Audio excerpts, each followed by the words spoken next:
Welcome, everybody. Today is Thursday, January 18th. Welcome to the regular meeting of the Poway Unified School District Board of Education. At this time, I'd like to ask everybody to join us in the Pledge of Allegiance. Ready? Begin. I pledge allegiance to the flag of the United States of America and to the republic for which it stands, one nation, under God, indivisible, with liberty and justice for all.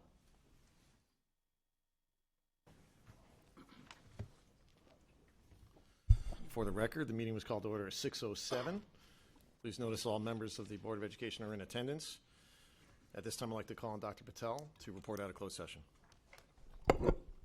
Good evening. Closed session began at 4:08 p.m. The Board of Education took the following action in closed session. 2.1a, on a motion by O'Connor-Ratcliffe and a second by Patel, and by roll call vote, the board voted unanimously to approve the compromise settlement of case number 37-2017-0003041-CL-PA-CTL in the amount of $10,000 and authorize the superintendent to execute the necessary agreements.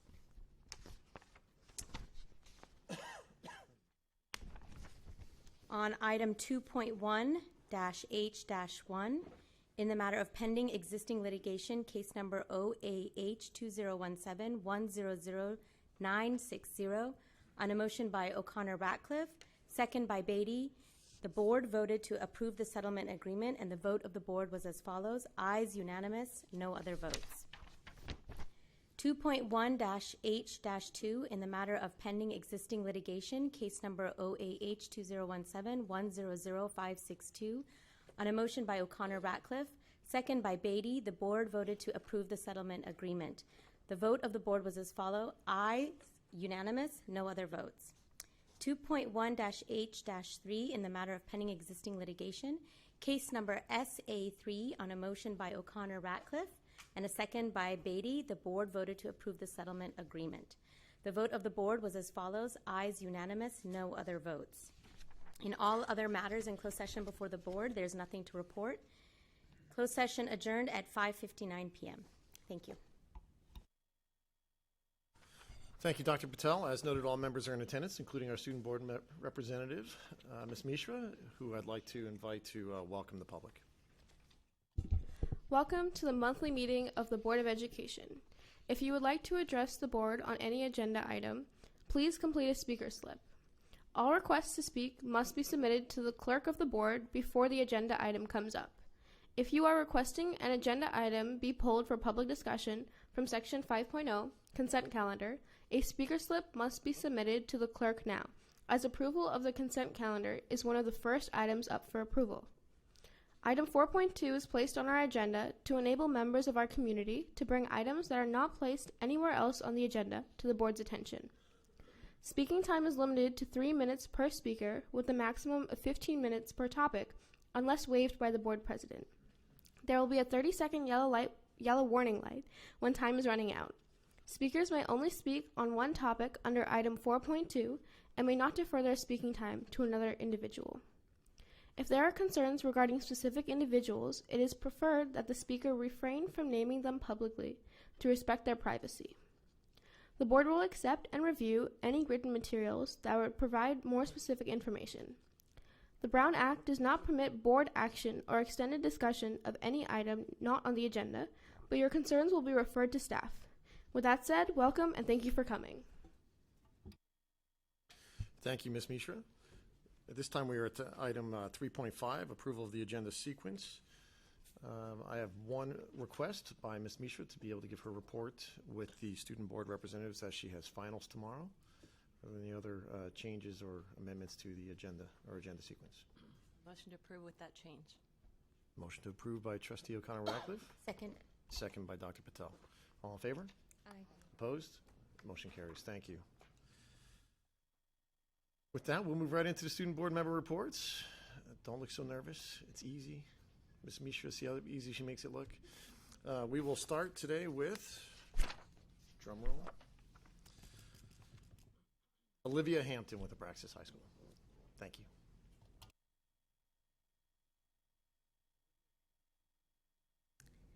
Hello, I'm Olivia Hampton, Abraxas High School representative and senior at Abraxas High School.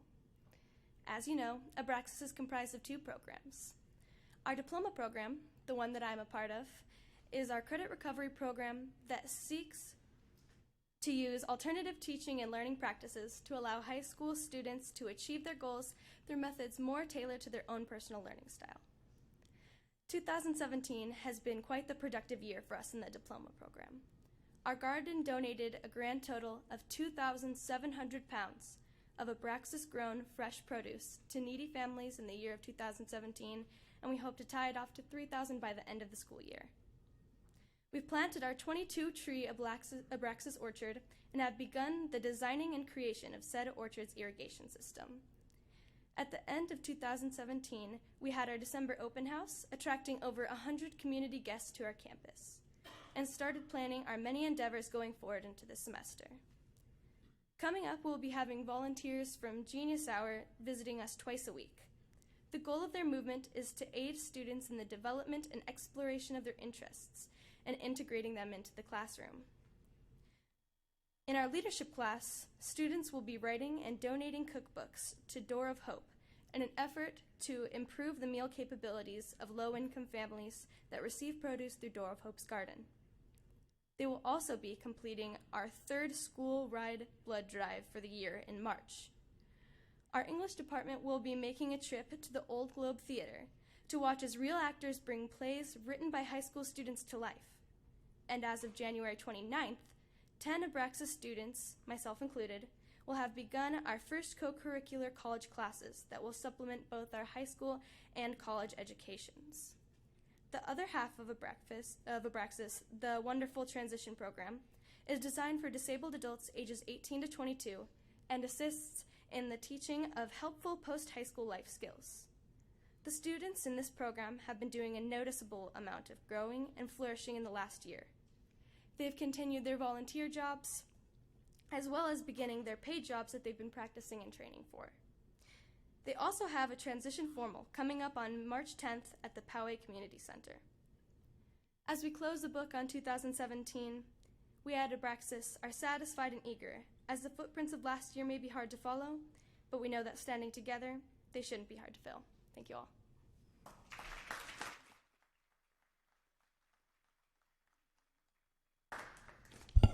Thank you very much.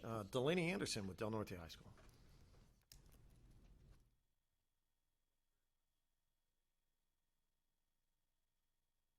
Good evening, board members. I'm Delaney Anderson, one of the commissioners of ASB at Del Norte. It's an honor to report to you tonight all about the events of the Nest as we grow more college-ready, future-focused, and globally aware.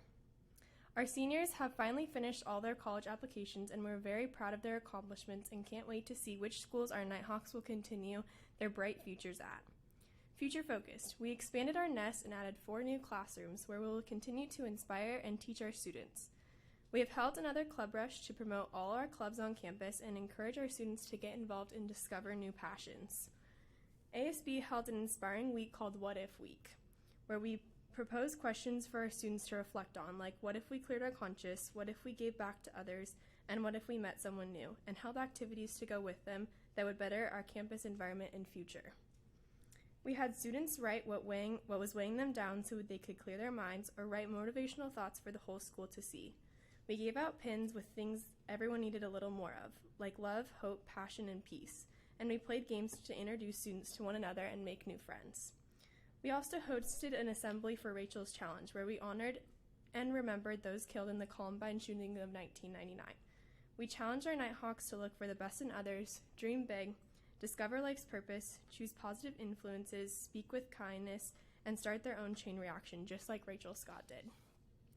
Globally aware, Del Norte has hosted a group of Australian exchange students and showed them how great it was to be a Nighthawk for a day.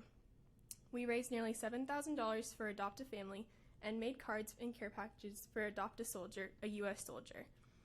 We held a blood drive where students donated their blood and helped save lives. We hosted a community awareness week where we showed our appreciation for San Diego, shared some of our favorite activities here to do here in San Diego, and had a volunteer wall with some community service opportunities for each student. On another note, ASB is preparing for our winter formal dance, the the Polar Express at Hilton and Del Mar this Saturday. We're extremely excited and continually striving to make our campus the best it can be. It's great to be distinctively Del Norte. Thank you.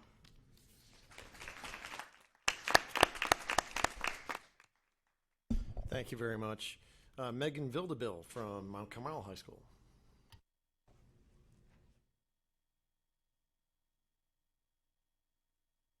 Good evening, and thank you for meeting with us this evening. I hope you all had happy holidays and a great start to this new year. At Mount Carmel, 2018 has started off with spirit, celebration, and Sun Devil pride. On our first day back from winter break, our Sun Devils were welcomed with music, high fives, and our welcome back tunnel. This tradition not only helps us wake up on that sluggish Monday morning, but it also helps us get our school excited about the new year and what it has in store. That same day, we were treated to a winter formal pep rally themed A Whole New World from the Disney Aladdin movie. We also would like to thank Assembly Member Brian Mainshine for coming out to our National Merit Recognition. For our first trimester, we are proud to report that 1,000 students have made honor roll.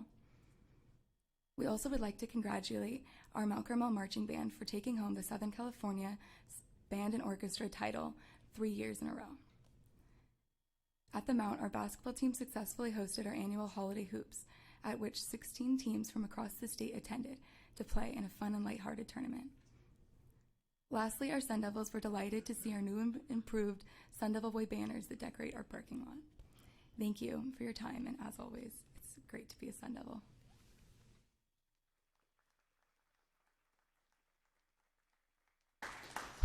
Thank you very much. And although not on the calendar this month, I do see Westview ASB students here this evening, so thank you for being here. At this time, Mishra. Ms. Mishra? Good evening. As we begin the start of the new year, I am reminded how this year brings so many firsts and lasts for our current student body. As June 14th slowly creeps up on us, the class of 2018 is gearing up for graduation and college, vocational schools, occupations, and countless other pathways, while the class of 2030 will have their first day of elementary school this year. Speaking of firsts, the annual First Robotics Competition had their epic kickoff on January 6th for this year's game, First Power Up. Teens will have to launch crates onto an over 200-pound, 6-foot-tall trebuchet and a 13 by 4 feet ground teeter-totter. They'll have to grab specific game advantages by placing boxes on particular power-up zones and even have to have the ability to climb. Rancho Bernardo's Team Emotion would like to openly invite all other North County teams to come and participate on their fully operational half-field setup. As we enter my favorite season of the year, build season, teams will have to design, manufacture, and test their 120-pound robots in only 6 weeks. Sadly, this will be my last First Robotics competition season in high school, but I want to take this opportunity to thank all the mentors and volunteers who made this entire operation functional. Your teams greatly appreciate the contributions and sacrifices you make for us. But as all good things must eventually come to an end, so will my report. Good luck on any upcoming finals, and I'll see you next month. Thank you.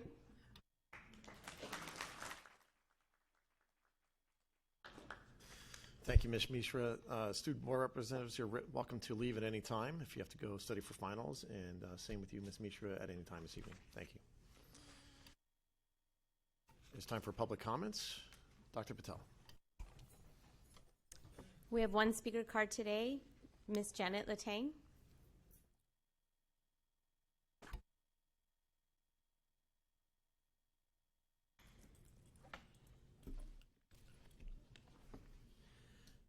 Good evening, Superintendent Dr. Kim Phelps, Superintendent's Council, and Board of Trustees.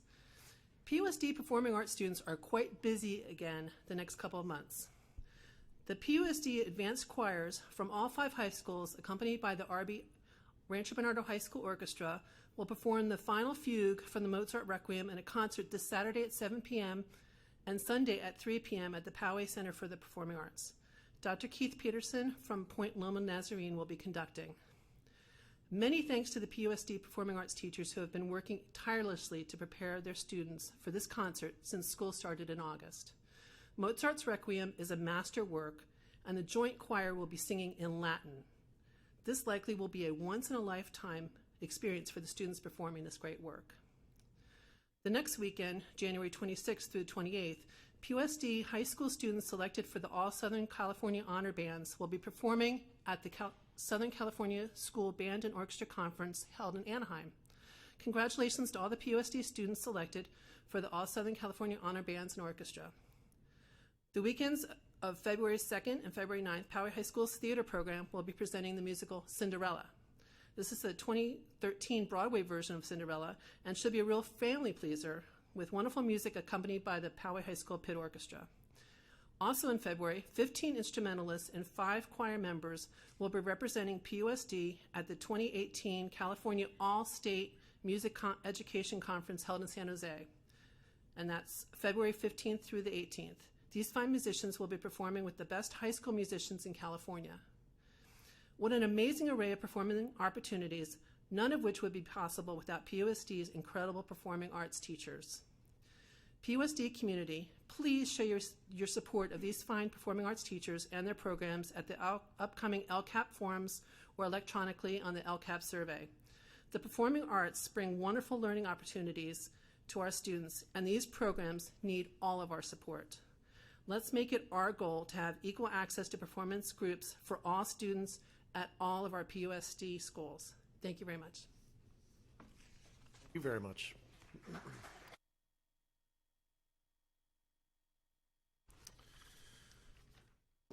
At this time, I'd like to move to agenda item 4.3, Associate Superintendent Ms. Burks. Good evening. Tonight, it is my pleasure to introduce Principal Mandy Bedard and her team from Tierra Bonita Elementary School. For the third consecutive time, Tierra Bonita has received the Apple Distinguished School Award for their dedication and successful implementation and innovation to Apple technology to transform student learning, inspire creativity, collaboration, and critical thinking. Kent Christensen from Apple Education is here to present the award of distinction to PUSD, Principal Bedard, and her team.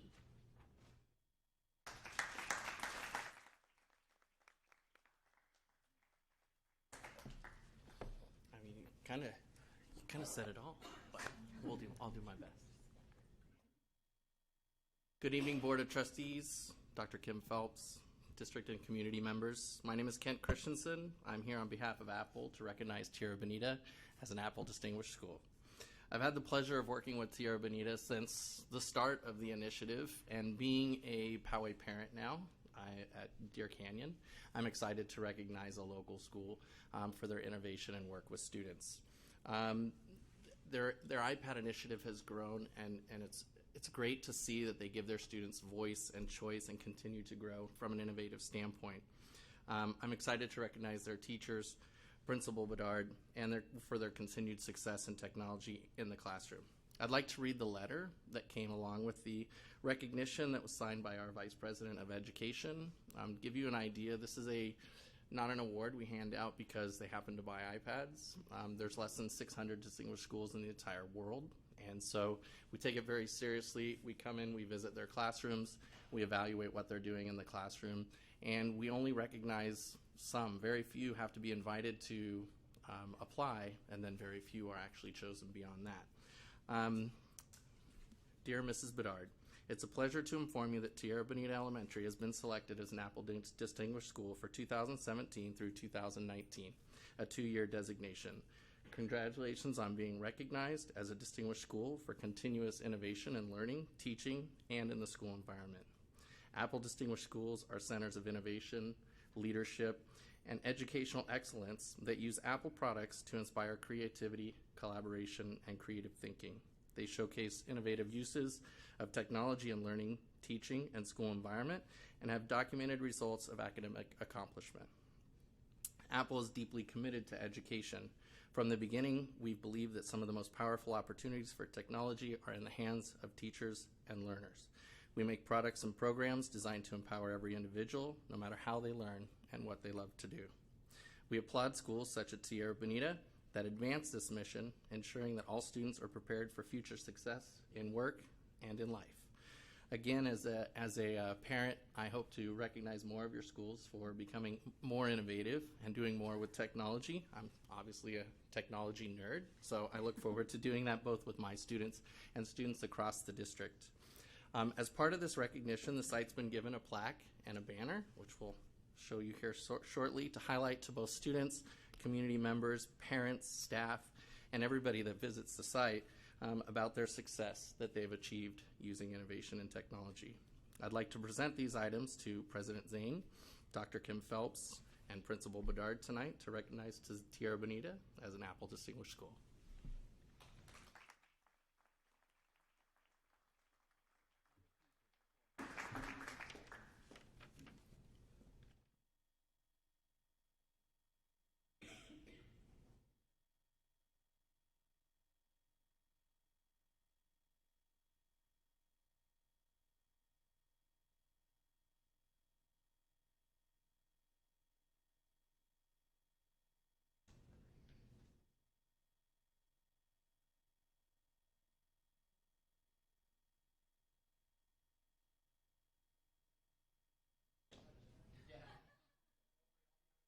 Table, I'm out here. Just pick them up on your way out.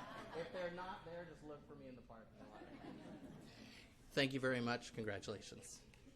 Thank you very much. The iPhone would have exceeded the $50 gift rule, so but I appreciate it. Yeah, we want to make sure that everyone...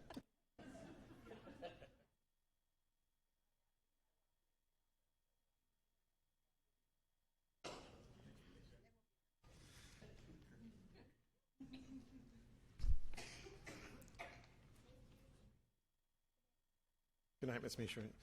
Thank you very much. That brings us to our consent calendar. We'll go to item 5.1, approval of minutes. Is there a motion for approval? Move to approve. I'm sorry, I missed that. Was that Ms. Beatty? Motion for approval by Ms. Beatty, a second by Trustee Sellers. Oh, yeah, I was looking at the numbers here. All in favor? Oppose? Abstain? Reversed in the agenda versus the board packet, so I got confused there. So at this time, approval of the consent calendar. Is there a motion for approval? Motion for approval by Trustee Beatty and second by Trustee O'Connor-Ratcliffe. Any discussion? All in favor? Opposed? Abstain? Great, thank you. Consent calendar is approved.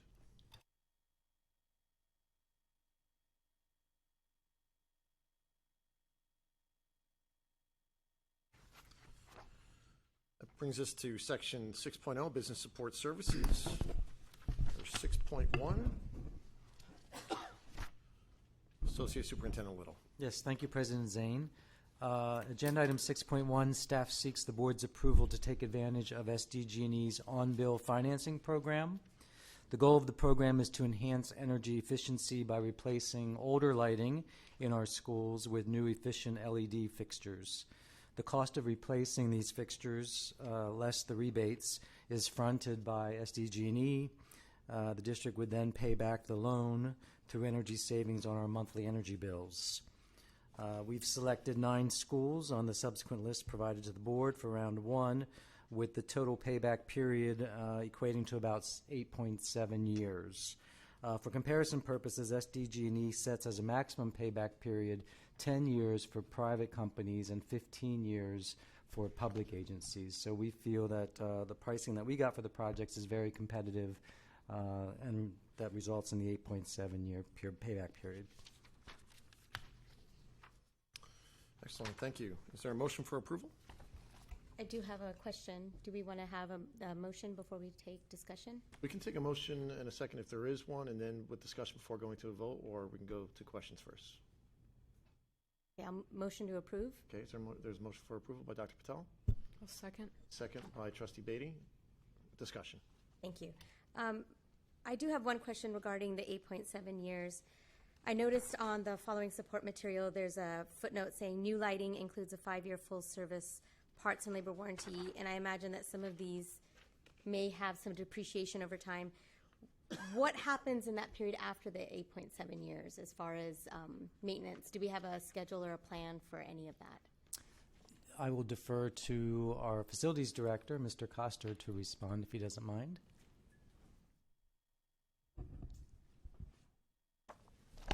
All right, so it will be treated just like existing light fixtures. So we will maintain them and we'll come in and repair. But there are significant savings for not having to maintain it for 5 years and not have to replace bulbs. I mean, it's a big deal. So. Yeah, and I know with LEDs, they last a lot longer. They're supposed to, yeah. So the bulk of the problems, as we walk through this, should kind of expose themselves in the first year if we have a defective unit. But yeah. Okay, thank you. But. Thank you. Thank you. Great. There's a motion and a second for approval. Any further discussion? All in favor? Aye. Opposed? Abstain? Motion passes 5-0. Thank you.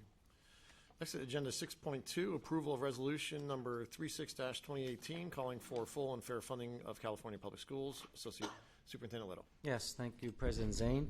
Notwithstanding the additional funding proposed for K-12s in the 2018-19 governor's proposal, which we'll discuss next, California currently ranks 45th in the nation in percentage of taxable income spent on education, 41st in the nation for per pupil funding, 45th in the nation in pupil-teacher ratios, and 48th in the nation for pupil-staff ratios. Additionally, as we know, California serves proportionally the greatest number of at-risk students.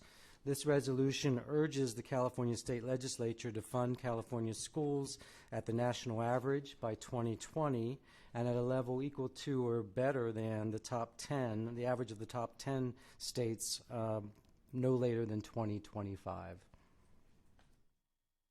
Motion to approve. Motion by Dr. Patel. Is there a second? Second. Second by Trustee Sellers. All in favor? Aye. I just want to add something before Yes. a vote. I know that we talked about this, but I wanted to make sure everybody up here knows that we're going to be sending this to our 2 local senators and assembly member.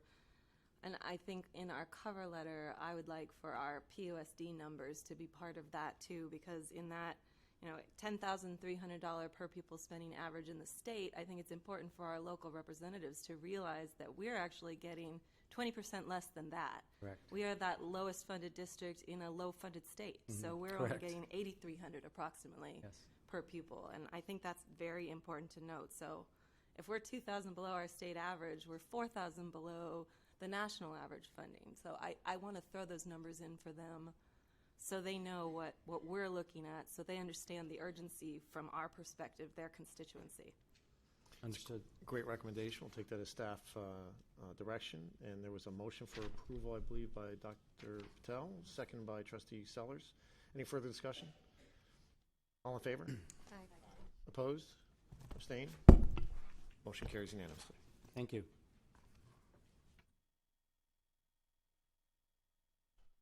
Next is to item 6.3, Governor's 2018-2019 Budget Proposal Update. Associate Superintendent Little. Yes, thank you again, Dr. Zane. Yes, thank you. Just like Dr. Purvis. Thank you, Dr. Zane. This evening, the finance team is pleased to share its presentation related to the governor's proposed budget for 2018-2019. Hot off the presses, we attended the conference yesterday in Pomona, provided by School Services of California. The governor, as you know, continues his support for the local control funding formula, for underrepresented and underserved students, and for fiscal prudence, as we shall see in the presentation. Overall, in our assessment, it's a solid K-12 budget proposal with a significant dose of one-time funds to assist districts with rising operational and instructional costs. This will be our agenda for the presentation. As usual, we'll start at a very 30,000-foot level and drill down into what the budget potentially means to Poway Unified. So California's economy continues strong, but is showing signs of slowing. While the economy continues to expand, even a moderate recession or downturn, as we know, could adversely impact state revenues for years to come.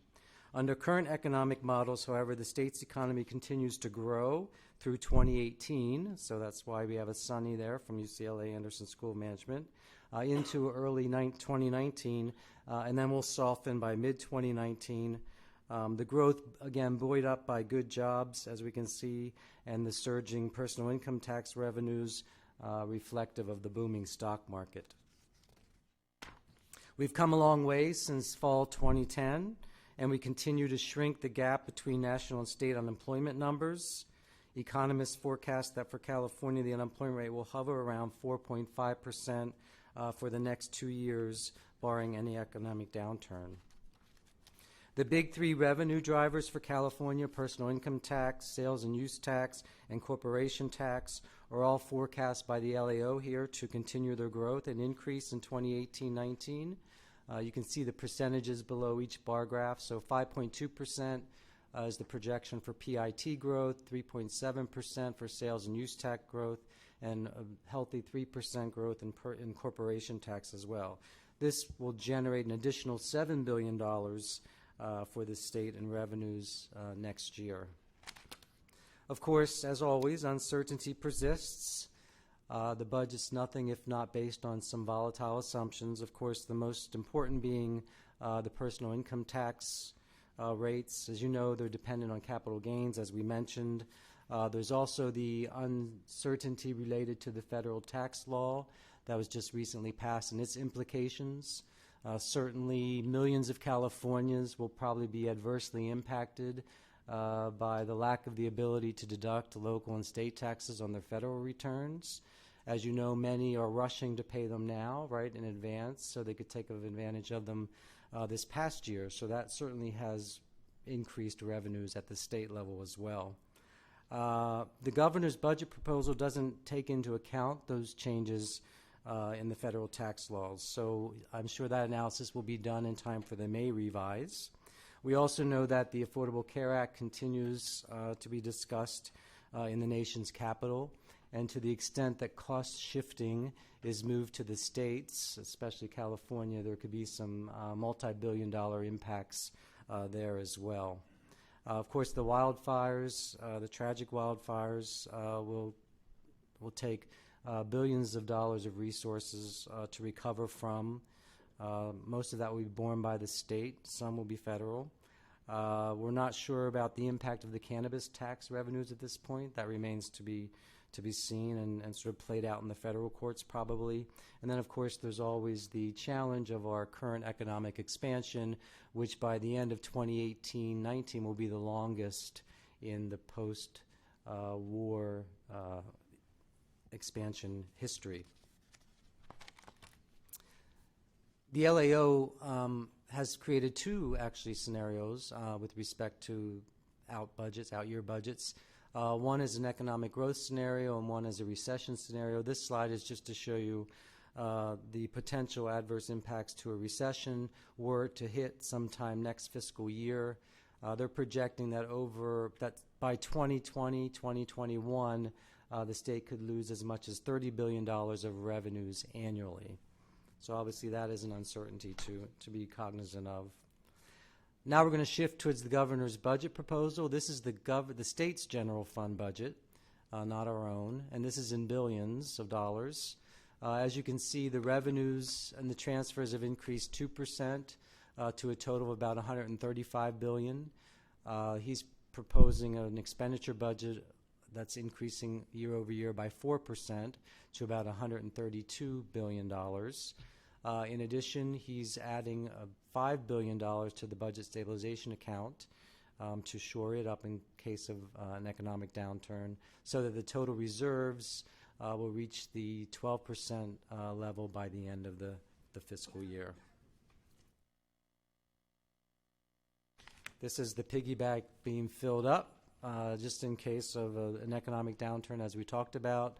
So again, just reflective of the governor's very conservative and prudent approach, recognizing that at some point the current expansion will turn around and we'll need to have some reserves to draw from to get us through a few years' time.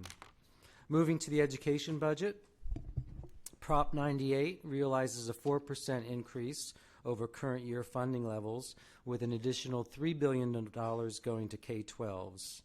The governor also continues his focus on the school-to-work pathway that he has funded significantly over the past four budget cycles, and he's now expanding that from the community colleges into the K-12 realm. Here's just a historical look at the Prop 98 revenues or funding. As you can see, since our low in 2011-2012, funding has increased by 65%. Still, however, as we just noted in the previous agenda item, California K-12 districts still remain one of the lowest funded on a per-pupil basis in the country. So, in the governor's budget proposal, he has some significant major K-12 proposals. We tried to outline them here, and we're going to go through these in a little bit of detail in the slides to follow. First, we're going to look at proposed additional ongoing funding. So these are resources that would be available year over year to K-12s in an ongoing fashion. Full funding of the LCFF would cost about $2.9 billion statewide. It includes a COLA of 2.51% to the base and a grade span adjustment number that is adjusted by the COLA as well. One of the criteria would be that the board would have to ensure that the budget expenditures are in alignment with the LCAP and publicly state so, as we do anyways. The impact to us in the ongoing fashion for the LCFF funding would be about $8.2 million for 2018-19 and onward. There's a small cost of living adjustment, same COLA, 2.51%. To the remaining categorical programs, there's not many of them. So that's special education, and for us, our nutritional services program. The impact to us is a total of about $420,000 there. As we noted, the governor has committed $200 million statewide to extend the Strong Workforce Program to K-12s with, as it looks like, community college taking the lead in that collaborative effort. We'll look a little bit more at that a little bit later. And again, the Strong Workforce Program really has a focus on developing and supporting programs that are aligned with needed industry skills. And then, of course, the system of support is another investment that the governor is proposing. $70 million to, now that we've been 5 years through the LCAP and we've looked at the data and we can see what's working, what's not working. This is the governor's effort to provide support to county offices of ed who need to do a little bit of outreach and work with those lower performing districts whose students are not making the gains that they perhaps should be. Moving on to the one-time funding proposed, we have discretionary funding, quite a bit of $1.8 billion statewide. This is the governor's continued efforts to true up the mandate claims from prior years. Obviously, these are one-time monies to assist with the PERS increases, the STRS increases, and other one-time district operating expenditures. So we're looking at about a $10.4 million influx of resources in one-time fashion for Poway Unified in 2018-2019 under the budget proposal. Then there's also some good money designed to shore up, recruit, train, and retain our teachers. So the $100 million details TBD with respect to recruiting and training and retaining special ed teachers. As we know, they're hard to find. Re-upping the Educator Effectiveness Block Grant to the tune of $490 million. And then also reaching out to those classified school employees who may want to go into the teaching field by offering some support and some money for schooling, et cetera, et cetera. So again, how that's rolled out remains to be seen, and what our share looks like we'll continue to watch. On the facilities side, the governor's been consistent, as we know. Last year, we sold about $500-ish million of bonds. We only appropriated $433 million of that towards school projects. In the next budget cycle, he's proposing to sell $640 million of bonds, which is on par with what we sold this year. So the pace continues at the slow, sort of lethargic output, but it is coming. And I was sharing with the superintendent earlier, we just received some good news from OPSC yesterday. that they've begun reviewing our D39 application for reimbursement with respect to their share of the cost of building that school. So at least there's some movement to report there, and we'll keep the board apprised of that progress as we move forward. All right, moving towards multi-year projections. So what does the governor's proposal mean to California K-12 students? So you can see this is comparing where we thought we were going to be at first interim in 2017-2018. So that would have been December of 2017 to where now, given the governor's proposal, we expect to be at second interim, which will be March, right, Joy? March of 2018. All right, so you can see at second interim, if you were an average K-12 district in California, you could expect per pupil funding at about $10,448 this year. And you could expect next year under the governor's proposal that per pupil funding, it's actually per ADA, would jump to $11,107, an increase of 6.5%. And you can see how that escalates based on COLA the subsequent 2 years. Of course, as Trustee O'Connor-Radcliffe mentioned, Poway is not an average school district, as we know. We are in the company of 239 other districts that are funded below the statewide average, given our low unduplicated pupil percentage, or UPP, rate of about 22%. So we fall in that 20 to 40% group that has a lower unduplicated count and is funded lower as a result. And here's how those numbers play out. So we're in the second column there, obviously. Our current per pupil funding for Poway Unified, as Trustee Radcliffe mentioned, is if you just take the 6164, which is where we started in 2012-2013 as the base. The 2091 in orange above it is everything that's been added in LCFF since then through this year. So that takes us to $88,255. So that's our current per pupil funding, 8255. Under the governor's budget next year, we'll gain an additional $464 per pupil per ADA. So that will take us to $8,719 per pupil. So that's an increase of 5.6%, right, compared to the 6.5 for the average district. However, if you look at the three higher ranges, the 40 to 60% range will get a we'll have 4.5% more than we do next year. The 60 to 80% group will receive an increase that's 15% higher than Poway. And finally, the higher group of 80 to 100% will receive 25% more in an increase next year. And if you extrapolate the prior slide, if you extrapolate this prior slide looking out year over year, the higher funded districts with the higher UPPs will receive about 60% more, right, in per pupil funding versus more like 35 to 38% that Poway will enjoy by 2020-21. So obviously an imperfect funding model, but one that we have to work with. Moving towards CTE, one of the governor's priorities, as we mentioned, while there's no funding in the proposal to continue the CTE incentive grant, we are hopeful that working in collaboration with our local community colleges, with whom we have excellent relationships, that Poway will be able to tap into the wealth of the strong workforce funding. So we'll keep the board apprised of those efforts. So this is School Services of California's recap. The good news, you can read it, obviously much higher than anticipated funding in 2018-2019.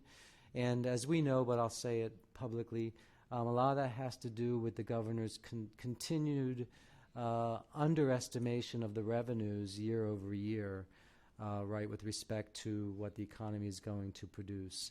And as those revenues come in higher than projected, the surplus then sits on the books as a one-time surplus. So then school districts benefit from that in subsequent years as a one-time resource, right? So that's that's why the one-time money is so much. We've had 2016, 2017 numbers that have just been trued up with respect to revenues, and as we know, the 2017, 2018 revenues are coming in considerably higher than anticipated. The challenge, of course, having a fully funded LCFF means there's no more, right? There's nothing more coming with respect to significant resources. Once the target is reached, which it will be under this proposal next year, the only increases that we'll see in any ongoing fashion would be those of a COLA, cost of living adjustment. So school services continues its rosy outlook here, 2 to 3% COLA. We know in reality that we get usually 1 to 2% of COLAs. And so those will not certainly keep pace of the cost of step and column, health and welfare increases, and the STRS and PERS increases. So that'll be the challenge sort of moving forward about finding other revenue streams to make up the difference. Could be that a new administrator looks at the LCF funding model and decides there might be a better way of funding K-12s moving forward. So there's a political side to keep our eyes on once we have a new governor as well. So obviously caution is the order of the day, and we'll know much more in May as the numbers are continued to be refined. Okay, quickly moving to our own numbers. Excuse me. You'll recall that we shared with the board in December at first interim that the district's facing a $15 million ongoing structural deficit. We're still facing an ongoing structural deficit, even with $19.6 million of new money, actually $21.6 million of new money in the last column. So if we did nothing else with that new money except close the $15 million gap, that 14.8 in red, we would finish the year next year $4.8 million to the good. That's spending it on nothing else but the gap and putting the rest in the bank. The challenge, of course, is once that $10 million of one-time money goes away in subsequent years, we're back to facing the continued structural deficit that we discussed at length at our last meeting. So obviously the ongoing money here is worth about $8 million, factoring out the supplemental, which is $2 million. So that $8 million to the good will offset the minus 15 that we're facing in terms of a structural deficit, and that's kind of how we get to the $8 to $9 million revised structural deficit moving forward, again, based on the current assumptions. So with that, I'd be happy to answer any questions. Mr. O'Connor-Ratcliffe. You mentioned the full funding of the LCFF means that we're not expecting anything more because we got there now. Correct. When we're asking as a board, and we just passed this full funding or average state funding model, at this point then we're asking for changes to the base grant. That would be correct, exactly. Okay, thank you. I just wanted to clarify that. Additional questions from Mr. Little? Thank you so much. Very well good. Done. Thank you.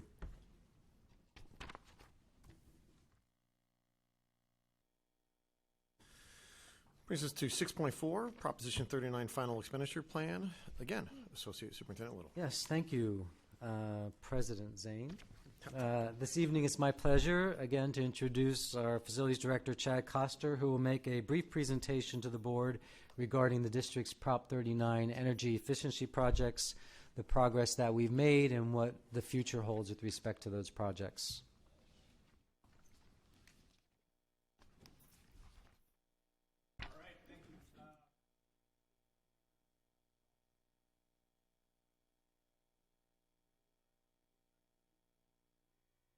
Kind of where we're at. There we go. With Prop 39. Try not to bore you, but just give you a little bit of the background and what this is. So this is the California Clean Energy Job Act, which is commonly referred to as Prop 39. This was actually approved back in 2012, and it was first funded in 2014, moving forward. And it's funded through kind of the closing of a corporate tax loophole that is what's funding this program. And it was estimated at the time to provide both K-12 and community college school districts with about $550 million of available funding to put towards energy conservation and energy production solar type projects every year. And so it is a great program. It's been a great program for us. But with like every program, there's hoops to jump through. So the process with which to get the money, we get an allocation every year based on ADA and how much taxes were generated through the program. But in order to actually get that money, we must submit these energy expenditure plans, which outlines kind of in great detail of, hey, what the projects are going to be, what the expected savings are going to be. And there's several hoops we've got to check. Kind of one of the critical ones is the savings to investment ratio. They reduced that ultimately down to 1.0, which is very advantageous for us. But basically that means over the life of the project, it must pay for itself with energy savings extended out. So some of the key deadlines that are coming up for us is February 26th of this year is our last, is the kind of the final due date to get our plans in and submitted to the state. And so we're geared up, and we've got kind of our last set coming forward right now. After that is gone through and approved, they must be under contract by June of next year. They must be completely executed and finalized by 2020. And then all of the documentation and final project closeouts by 2021. And again, there's, like everything, there's a big audit process that we fully expect to come through this. Just to make sure we've dotted our I's and checked our T's. So that will be right on its heels. So in anticipation, back a little bit of history, in May of 2014, the board and the district approved Barnhart Reese Construction to be our kind of our partner in this and provide our engineering and planning services for this Prop 39 program. They've conducted several kind of in-depth studies on where our major projects are, where our opportunities are. They develop these EEPs that move forward. They do our annual progress reporting, and they help us on some of the services as we move forward. Just again, a quick snapshot. They're the face of it, and that's who the district has. They've compiled a very strong team of consultants and other engineers, so from electrical engineering, lighting professionals, and school programs. So it's a strong team that we've been working with. A snapshot of, hey, what this really means to the district. So we just our year 5 allocation got finalized in November. So it was $1.766 million, which is another good. So for a total of $7.4 million over the program for projects. The state did fund very early on when this first came out, a $360,000 program for planning, and that's really what has paid the bulk of kind of our planning services that we got. That money has been expended, and that's done. As we move forward, we've put past years 2 plans forward already for a total of $3.6 million. And this last one that we'll be submitting here within the coming weeks is for another, the final $3.4 million of our eligibility. So again, just kind of a quick snapshot. This was one of the many factors that went in, but this really shows kind of our energy intensity at each of our school sites, just based on kilowatt hours per square foot. The red line is basically 6.7 kilowatt per hour per square foot, which is a baseline of average schools in California based on 2006 numbers for K-12 facilities. So that was kind of our, hey, as good a place to end. Hey, where are we going to focus our efforts at? You will notice a couple of the big bars are some of our admin facilities, like the district office and Twin Peaks.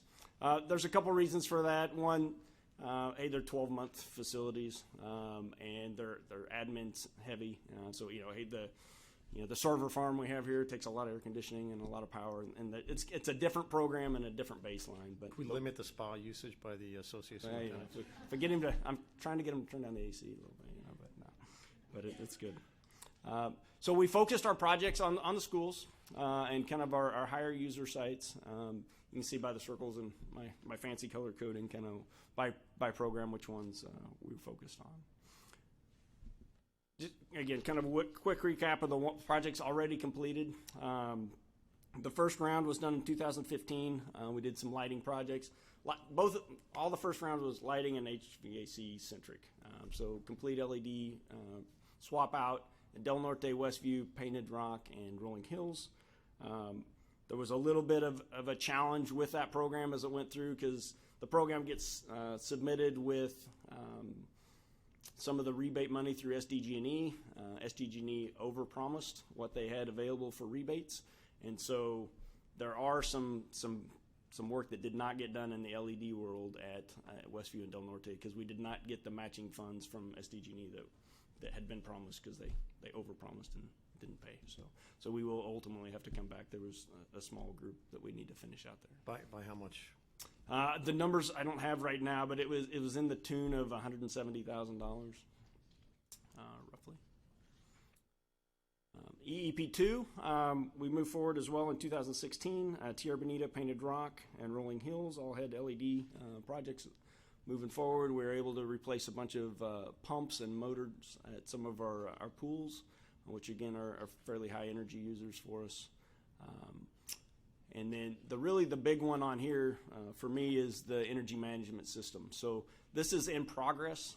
This has not been rolled out. We're getting ready to roll out the first four now in the coming month at actually the first 4 schools that were in EEP1. So those are our test bed schools. What this program does is it will be able to tie in and let us see in real time energy use that's going on. It has a bunch of great graphs that we can track efficiencies and do comparisons, both kind of from national averages, from different schools, and amongst ourselves on, kind of, hey, how are we doing and where do we focus our next efforts?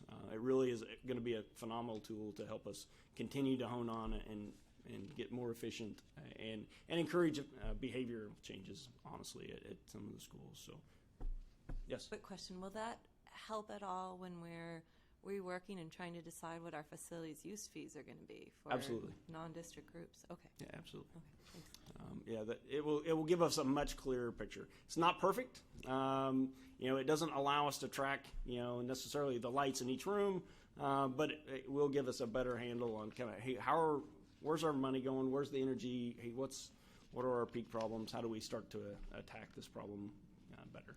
Again, lots of great work's already been done, but how do we continue to look for savings? It's also got some abilities to, again, there'll be dashboards. The idea is to have displays at each one of the schools, be able to have it online on both the district websites and the school websites, to be able to show in real time, hey, what's the energy use? What's the history? Where are we doing? So we're really excited about it. So moving forward, hey, what's our next set of projects? So we took a little bit different approach in this last round. Doing a lot of the same things. I mean, there's some lighting projects. Those are the ones that have the big kind of SIR payback on us. But we can also, we're trying to leverage our ability to do some capital replacements and some, things that we really have some challenges in replacing. So hey, the big win for this one for us is going to be, for me anyway, Mesa Verde Middle School. So we're able to replace, proposing to be able to replace the 2 chillers that are in terrible condition, the boilers and a lot of the pumps, and really redo a lot of that HVAC system. So that's a big deal. It's about $1 million worth of programming there. There's some additional work in programming and work at Del Norte High School that we need to finalize there for controls. We have the central plant is controlled by a proprietary system from Carrier Network, and it's failing. It's time to replace it. We can't get parts for it anymore, and we want to get off of that Carrier proprietary system and back on our Allerton system, which is the rest of the district, so we can see and control that system a little better. Rancho Bernardo and Bernardo Heights both have huge projects for LED. If you remember back on the earlier slide, that is one of our high-use sites. So there's some opportunities there for savings. And then another really kind of cool one is Poway High. That's a maintenance nightmare for me on the football fields. Those lights are terrible, and they're going out, and they're constantly getting replaced. So we've got a program to put in LED lighting at the school for the football field there, for the stadium. So that's another really cool one for us. In total, it's about a little over $4.5 million worth of programming. So if you remember, that was more than we had allocation. So We've got our remaining allocation, and we've also pulled forward some of our savings from the first 2 rounds where we had overestimated some of the projects. We had a 10% contingency that was incorporated into the projects that we didn't use, so we were able to pull that forward. And there were some construction management fees that we had in there that we didn't utilize. We pay as needed basis based on our original contract, so there were some savings there. So again, so we get some really good projects out of this, and we're ready to go forward. Just as a follow-on to this, there is another round potentially out there. So the state fully expects after February to have some more money that is available out of this 5-year program. How that's going to be distributed, we don't know exactly yet. They're still in discussions on that. But the expectation is we will likely have another opportunity to compete, probably competitively by just an allocation, but compete for some more projects. And I think we'll be in good condition to do that. Again, I don't know what that total is going to be or kind of where that's going to be, but we'll prep for that, and we'll get more guidance really after February once everybody's submitted their programs. So that's kind of moving forward. Next slide is, again, eye chart. Apologize. It's basically the same stuff you just had before, but it just shows a little bit more information on savings to investment ratios and kind of, hey, what those projects are. You can see our kind of our mechanical system upgrades don't really have the super payback, but our primary goal is we just have to get the total EEP to be greater than 1, and we definitely have that. So with that, any questions? Thank you for the presentation. I had a couple of questions. First, I was surprised. Del Norte is our newest high school, so I was surprised of what happened there. Somehow it wasn't, when it was originally built, it should have been. Yeah, so there's some real challenges with Del Norte High School and quite frankly some of our other schools as well and the central plants, just on being efficient and effective on how they work. So hey, they're designed to basically be very efficient if we're running the whole entire campus. But when we're running smaller programs and they've just had some efficiency issues with that system on the HVAC control system. So we're hoping to be able to fix that with this kind of these last set of changes, and we have some opportunities there to improve that. So that was one of the campuses when they looked at, hey, there's, again, we're dealing with kind of the facts we have in front of us. So. And I recognize you're relatively new on the scene, which brings me to sort of the historical record. So this bond proposition was basically underwritten by Tom Steyer, everyone, the billionaire environmentalist, everyone knows now through his commercials concerning the current president. So I'm the only one on the board who was here when these RFQs were put out, and there was some controversy and a challenge back then. And so just, with the reflection of hindsight, I'm curious, if you choose not to weigh in, I understand, but so this was 5 years ago when there was a challenge to the RFQs, and the basis of that was this claim that Barnhart is a general contractor. The RFQ had specified that they were looking for the energy specialist companies, and as a general contractor, they were going to be subcontracting out, and that was going to create financial inefficiencies. So fast forward now 5 years later, and in light of the historical record as well as the prospectively where we may be headed in the future, do you have any opinion with regard to using a general contractor who subcontracts out all the work, as far as if that's the most efficient, or if it's better, or it doesn't matter, going with a company that specifically specializes in the energy efficiencies? Well, I think it's a difficult question to answer. I think that the team that they pulled together was really good. We had some great folks on it. I didn't have any problem with kind of the work that we got and the fees that we got. We recouped quite a bit. We basically paid as we went on the services that we used from them. So I really don't have anything negative to say about that program and the people. I think there's multiple ways that we could have attacked this problem. That was one. I think it was very valid, and I think the district got a lot of good work out of it. Thank you. Any other board members? Mr. Costa, I want to thank you for this report, and also I meant to earlier in the process of approving the consent calendar, just give kudos and thanks. It was agenda item 5.2E, the computerized maintenance management system software for the first district-wide facility condition assessment and developing a 20-year capital plan. I think is fantastic, and look forward to seeing more come out of that. Great work.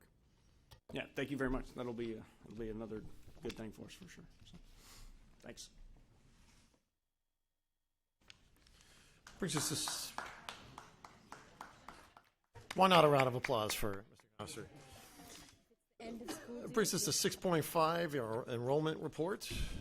Associate Superintendent Little. Yes, thank you, President Zane. This is our 4th month enrollment report for the period ending December 8th, 2017. As you will note, our enrollment decreased slightly by 39 students over the month, 33 of whom were at the high school level.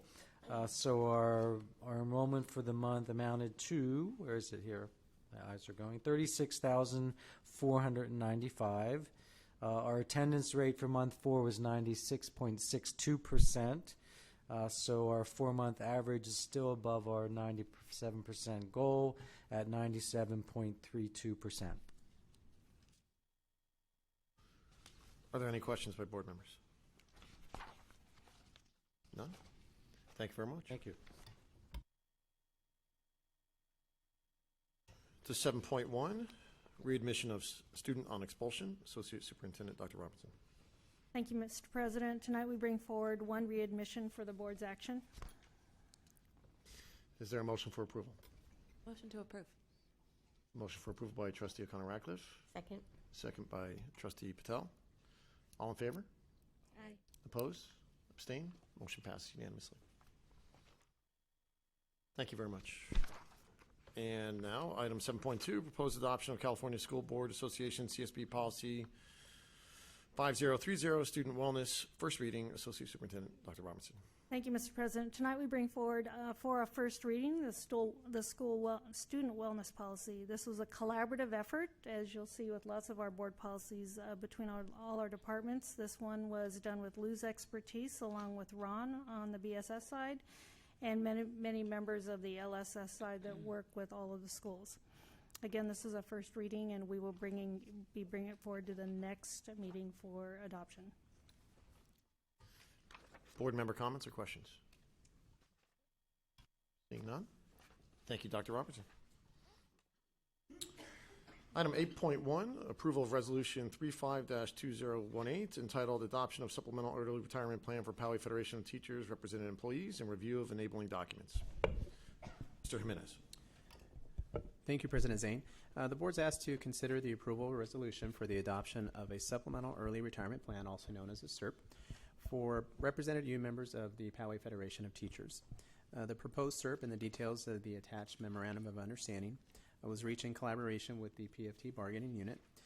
The proposed SERP would provide a monthly annuity based on 80% of an employee's final salary for 2017 and 18 based on their base salary, and those payments in the annuity would begin on August 1st, 2018. Eligibility for these unit members is based on both age and certificated years of service with Poway Unified School District. For example, if an employee is at least age 55 and has at least 10 of total years of STRS or PERS credible district service in Poway Unified, they would be eligible to exercise the option for this SERP. In addition, if we have employees that are over age 50 yet have a total of at least 30 years of STRS credible service in the state of California with at least 20 years within Poway Unified, they potentially also could take advantage of the SERP. The rationale behind the SERP is that it would generate savings, and based on a minimum number of eligible participants, which would be 90, at 90, it would generate a total of approximately $1.5 million in savings for the district. The attached summary analysis to our green item shows the savings that would be generated at a total of 105 participants, and then finally 125 participants, which would generate approximately $4.6 million in savings. With this SERP model, Poway Unified would intend to hire new teachers to fill the vacancies that would result from resignations in order to maintain a reasonable level of class sizes that we currently have in our district.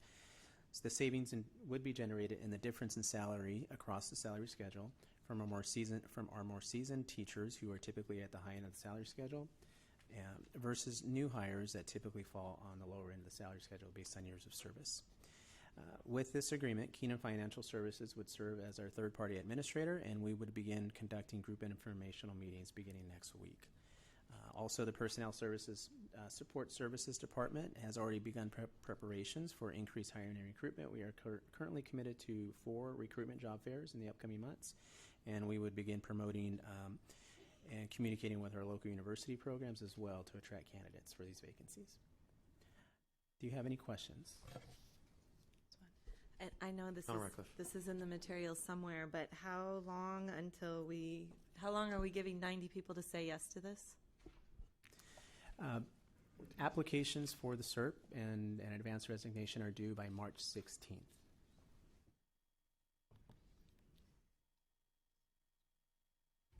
Ms. Beatty. I move that we reject this proposal. Second.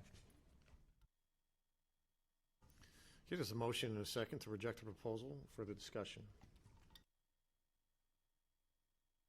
I'm making a motion to reject this based on the fact that the board resoundingly rejected this proposal last year, and the board never authorized its negotiating team to offer this $9 million golden parachute.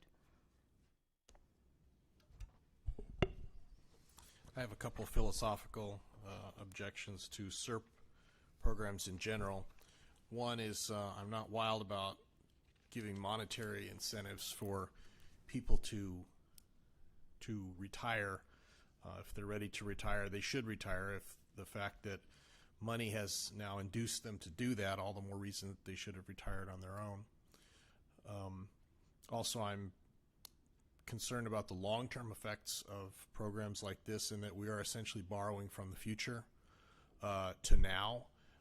Eventually, these teachers will retire on their own. We will reap the savings from replacing them with lower-paid teachers, and so paying to do that now is simply borrowing from Peter to pay Paul.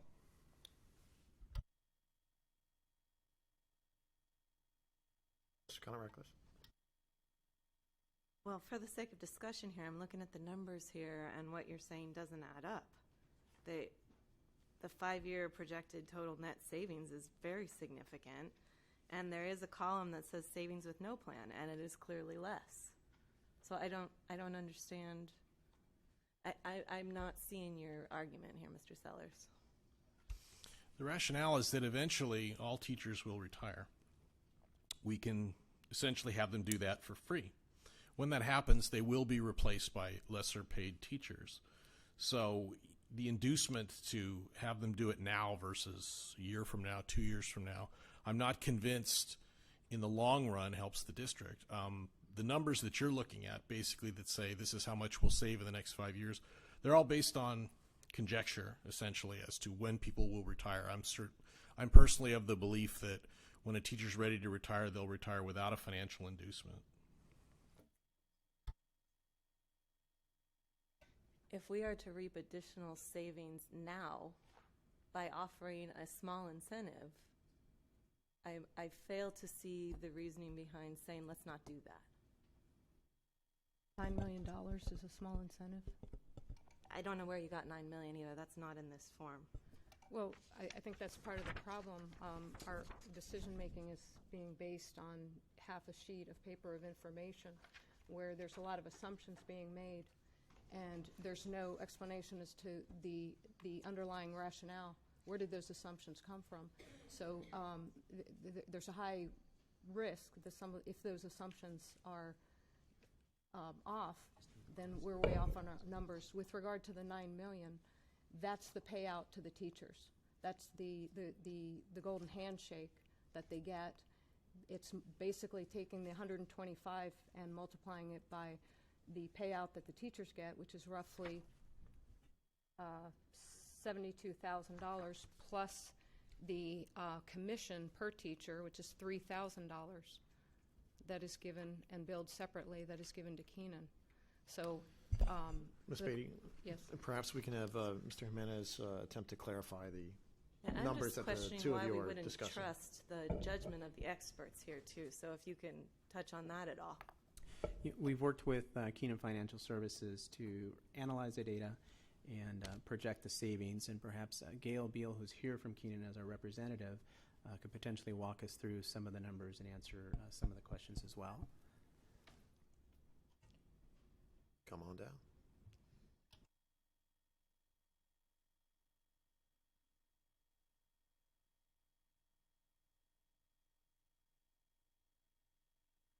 I think my a question that I have to my colleagues is what's changed from a year ago? I don't see anything different here. So in your mind, what has changed because the board rejected this proposal last year?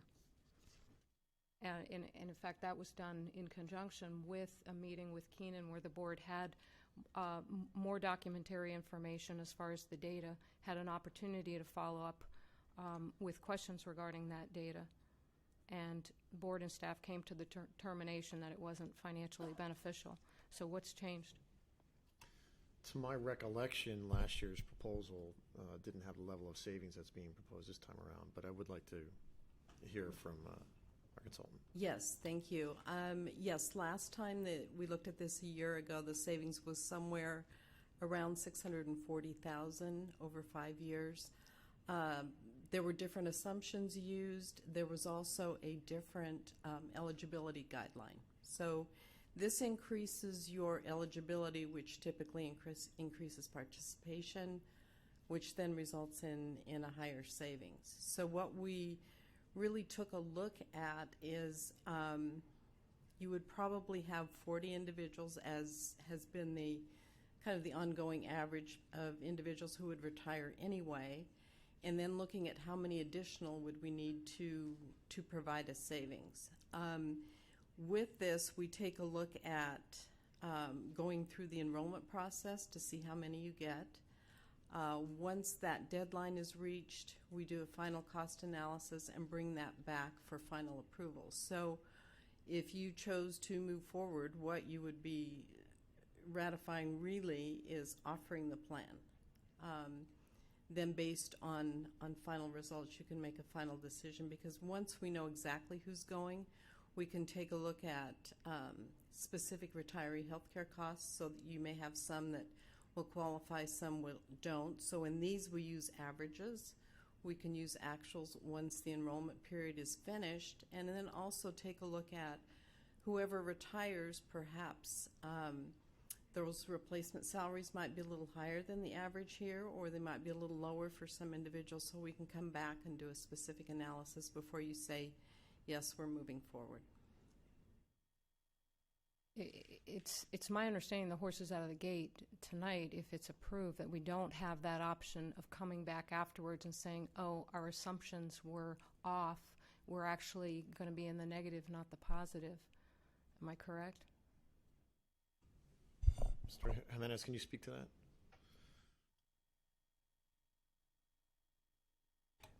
The terms of the memorandum of understanding would be to look at the final analysis of the eligible candidates and what savings that would generate, so that we can then make the recommendation whether or not to move forward. The timeline in the memorandum of understanding would be March 26th to make that determination.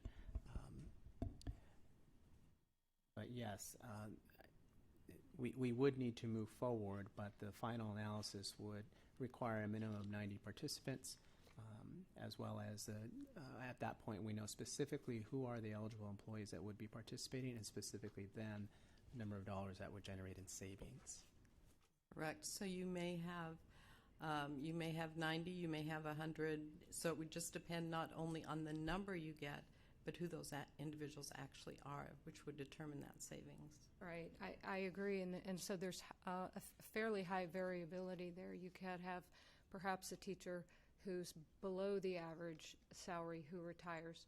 You may hire someone, a new person who has a master's degree or has some experience, and they come in at a higher level.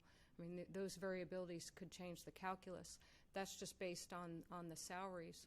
But then it's also not clear from this chart the assumptions as far as the retirees. There's a basic assumption that for over 5 years, which is all the data we're given, every year 40 teachers retire just through natural attrition. We're going to front load now, so that totals 200. We're going to front load 125, say best case scenario.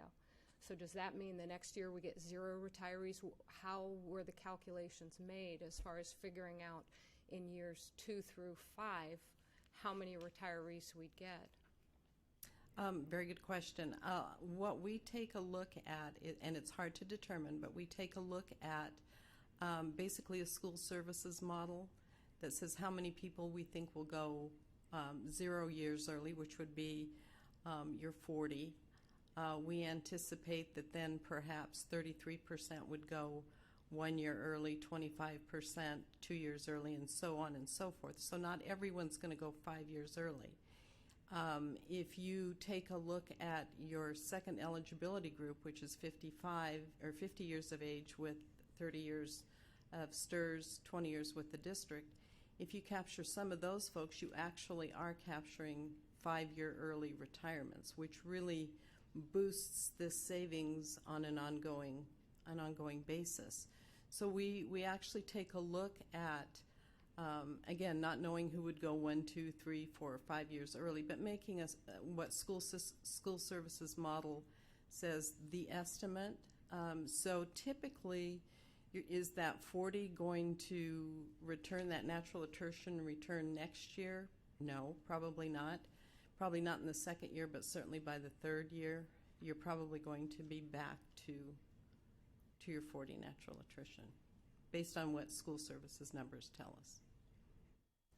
So I would note also that even if you're off a little bit, the 5-year projected savings for even the minimum 90 is $1.559 million. And that's a pretty good amount of leeway, even if it's not exact. And I don't think anyone would expect it to be exactly right on the dot, but that's a lot of leeway, and we still would have significant savings, even if they're wrong, not in our favor. It's still a significant savings. Do we hope for something closer to that $4.694 million? Absolutely. That's even better. I don't see it being that variable. I would have a hard time believing that we have experts here who are going to be that variable in what they're telling us. Just being mindful of the fact that the 1.5 million is over 5 years, so we're trying to deal with a structural deficit. We're looking at that's $14 million. This would be attack 300,000 of it, $300,000. Possibly close to $1 million, though, if we get our full number. I know. I'm going with your argument that it was that we would reap that 1.5 was significant savings. Just putting that 1.5 into perspective. First of all, it's $300,000 per year on a ongoing structural deficit that keeps going up $2 to $3 million every year without actually. Let me rewind that. Our expenses go up $10 million every year. Our structural deficit's increasing by, say, $2 million. So it's a savings of $300,000 only for 5 years. So it really is, from a broad perspective, we are paying now, we're borrowing against future savings. It means that we're going to realize less savings in the future because no one's going to retire in year 2, no one's going to retire in year 3. We reap the savings, but then all we have is 5 years worth of data. But it's after the 5 years, that's it, the savings is gone. So it's a costly, temporary fix to a permanent problem, the structural deficit. Why does this preclude people from retiring year 2, year 3, year 4?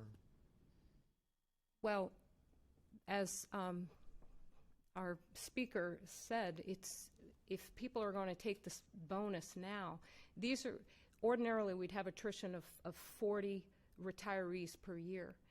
If we incentivize them through a $80,000 bonus to retire now, they're going to retire now and not later. Eventually they're going, as Mr. Sellers pointed out, eventually they're going to retire. So we're trying to entice them to retire early so we can realize savings now.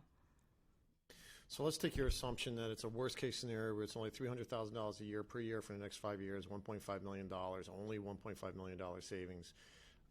I like to look at the item on page 2, the resolution. Again, it talks about the district and federation will review the actual data of the participants and will notify eligible employees of the continuation or withdrawal of the plan by Monday, March 26, 2018. If the district withdraws the plan, all submitted resignations would become null and void.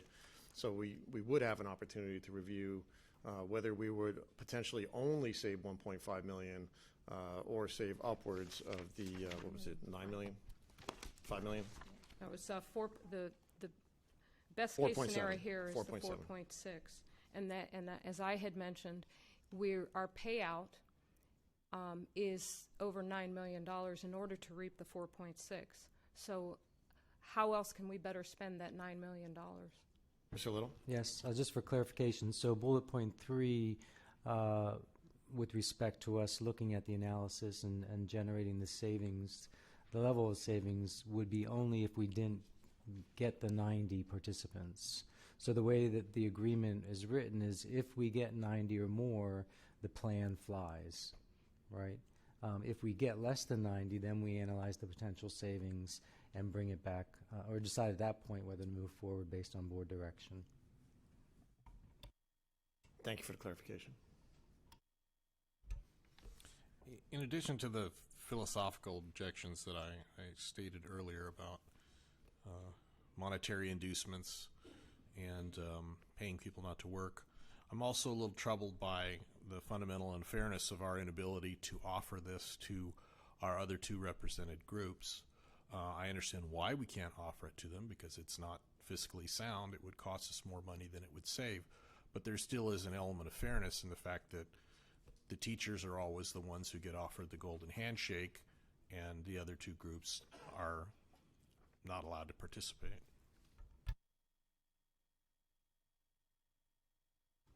Further questions, comments? Go ahead. Dr. Patel? Just as a point of clarification, from years past when we've done a SERP, what have been the realized gains, and have there been any long-term negative impacts on our budget? Or have we seen generally positive? The last time we did a SERP was the 2009-2010 school year. We had over 90 participants, but the model that the SERP was different than this one, meaning the terms and the eligibility criteria, which affects the eligibility pool and the amount of savings. So it's not a direct comparison of apples to apples in terms of what the savings was generated with that model. And it was a significant number of years back. Dr. Phelps? I also want to address the point that Trustee Sellers brought up, just for clarification. As you're absolutely right that it's unfortunate that we couldn't offer this same package to all of our employees. However, as I consulted with Mr. Little, to offer such a package would actually cost the district approximately $3 million to offer it to our management and to our classified employees as well too. So the idea of offering a SERP is try to find some additional revenue to help offset some of our debt liability versus the looking at a cost factor. And from what I understand, the last SERP that the district offered was also only offered to our PFT members. All right, further questions, comments before we take a vote on the motion? Just a last comment. One thing also to consider is that, there is a cost to our students. We're reducing our workforce experience, so it comes at a cost, at a price. And so the question is, what's the upside here? And the financial cost is that we're paying out to 125 teachers, potentially over $9 million for a temporary savings of $4.5 million on a projected budget deficit over 5 years of $100 million. So we're talking the savings here in the scheme of things. Now, obviously, these numbers will have changed because of the governor's new budget. But in the scheme of things, we're looking at a 1.5% to 4.5% savings. And that's temporary, just for 5 years. So we're borrowing against future savings, and we're paying $9 million, and in the process we're reducing the work experience of our teachers in the classroom. It's not a wise use of money. Thank you. Mr. Little, Mr. Jimenez, what sort of analysis, if any, was put into the reduced, assuming it's a reduced amount of the district's PERS and STIRS contribution for those employees by virtue of the fact that they would be retiring earlier? Is that factored into the savings as well?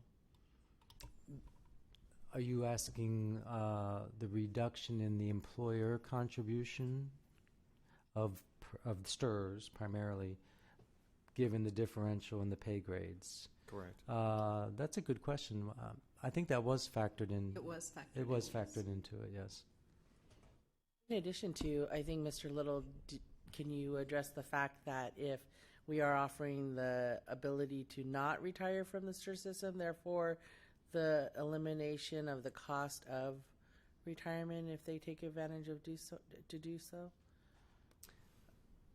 I'm not sure what you mean. James, Sorry. can you address that?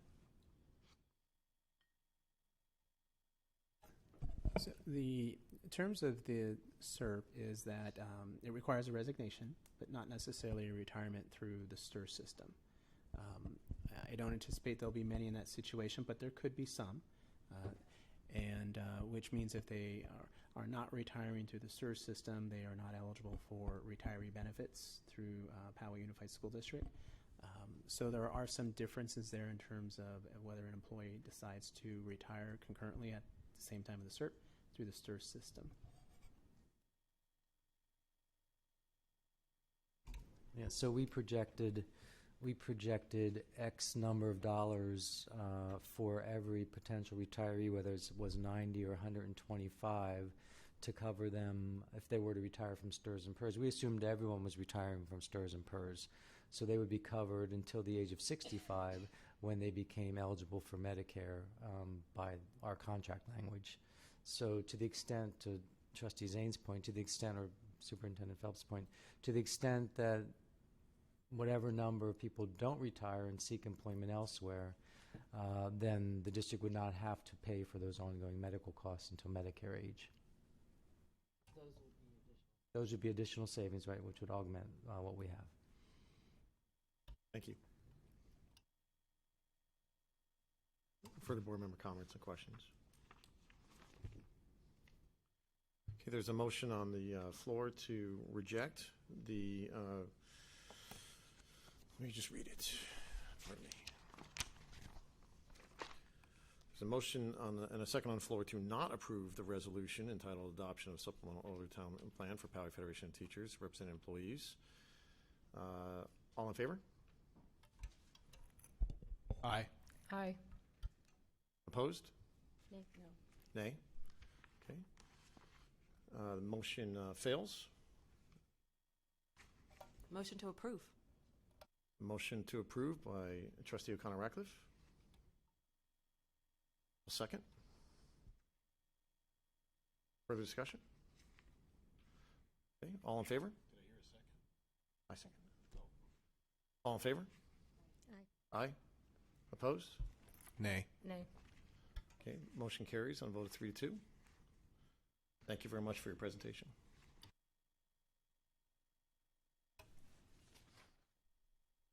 Thanks for your time. Thank you.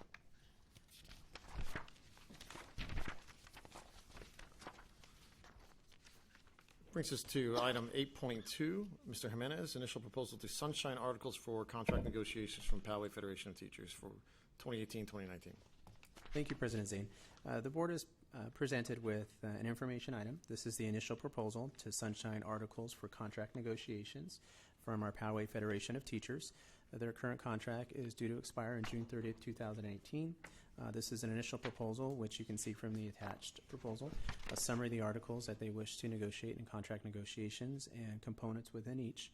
for a successor agreement to the current contract. This will return back at the following board meeting for the opportunity for the public to make public comment or ask any questions in relation to the initial proposal from our Poway Federation of Teachers. Any questions? Great. Thank you very much. Appreciate it.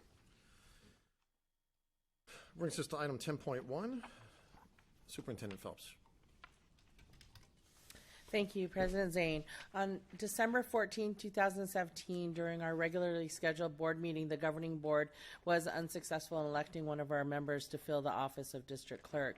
Therefore, per Ed Code 38038, the county superintendent of schools shall appoint one of the governing board members to fill the office of district clerk. On January the 12th, 2018, Dr. Paul Gothard, our county superintendent, sent a letter, and I was in receipt of that letter as well as the board members. And in his letter, he noted that he requested and reviewed the Poway Unified School District's Board of Trustee officer appointment and election information from the past several years, and the documentation that he received that he reviewed indicated that all current trustees have served as the officer or clerk with the exception of Mr. Charles Sellers. And given that he has not previously served as an officer or clerk, he hereby appointed Mr. Charles Sellers to serve as the district clerk for the 2018 term, effective at our following next board meeting in February. And Mr. Charles Sellers agreed to accept the superintendent's appointment to begin in February. Great. Thank you very much. Congratulations, Mr. Sellers. Thanks. The clock is all yours. That brings us to item 10.2, Superintendent Phelps. Thank you, President Zane. CSBA Board Policy 4119.21 and 4219.21 and 4319.21 for professional standards has been reviewed by staff and is presented as a first reading before formal adoption from the governing board. It'll be brought forward for the governing board to approve or adopt at the February 2018 board meeting. This particular board policy delineates the professional standards, which initially indicates that the governing board expects district employees to maintain the highest ethical standards, to exhibit professional behavior following district board policies and regulations, then abide by the state and federal laws, and exercise good judgment when interacting with students and other members of the school and community. Within this particular board policy, it also addresses employee expectations of behavior, what to do when you report, and then the last part of the policy indicates that the district employee code of conduct addressing interactions with students shall be provided to parents at the beginning of each school year and shall be posted on the school and district website, and that's per Ed Code 44050. So, does the board have any questions? Thank you, Dr. Phelps. I wouldn't say questions per se, but I'm glad this came forward. This couldn't be more timely. I read through the policy. I see how it touches on social media and technology as a whole. And given the way that technology is embedded in everything that we do in our daily lives right now, I can't help but think that as much as this is a first reading, we have an opportunity that's going to come back, and maybe there's an opportunity for something additional to come back, that we use this as a stepping stone for an independent policy on these two items, both technology and the use of social media. I feel it's time that we have professional guidelines and professional standards for the use of social media and technology, interacting with students and with fellow staff. I think this can go a long way and even take it a step further to looking at a broader, a broader look at digital citizenship within the school system, staff and students. And I appreciate seeing what we can create in the months ahead to develop some independent policies or standards relating to those for both students and teachers and staff. I'd like to just add, I sat with my daughter as she took that Speak Up survey, my 7th grade daughter, and she actually made several comments as to not being brought anything to her attention in the school system about digital citizenship. So I think there is room for improvement, and we'll probably see a lot of this come out of the results of that survey. Thank you. I'll also add that in the context of school safety and bullying of students, et cetera, this is just one more component that we really ought to get our arms around and address that and adopt some real policy and guidelines on. Thank you for bringing it forward. Appreciate it. Any further questions for Dr. Superintendent? No? All right, so this time it is time for board member reports, and I'll start with Trustee O'Connor-Ratcliffe. Hey, everybody. I started off our new year with a trip to the Palomar Council PTA meeting. This is all of our PTA presidents in the district. And knowing that they had the PTA legislative, their state legislative conference in Sacramento coming up at the end of this month, I talked to them about the letter that the board unanimously voted to send out last month, asking our local state electeds to encourage the governor to increase the pace of Prop 51 school facilities bond sales. They were surprised to hear that only 5% of that $9 billion had been issued within the first year. I asked them to, also gave them the numbers that PUSD is eligible for almost 24 million of those state matching funds. Sounded like Associate Superintendent Little had some good news on this front moving forward, so that's great. But I did ask them to show their PTA support by printing out a copy of that letter from our agenda packet, bringing it with them to Sacramento, considering it at their sites. I want to put them to use, lobbying for us. They need to know what we care about so they can talk the same talk that we are. I also talked to them, I gave them a preview of our full and fair funding resolution that we just passed unanimously tonight. Again, hearing the actual numbers that PUSD is working with always surprises people. They wanted those numbers, so I urge them again to take a look at it in our agenda packet this year, print it, consider pursuing some action on it as we just did tonight. I also attended the CAC, the Special Education Community Advisory Committee. That was highlighted by a presentation from Mr. Little. I'm complimenting him. He stepped out. He doesn't care.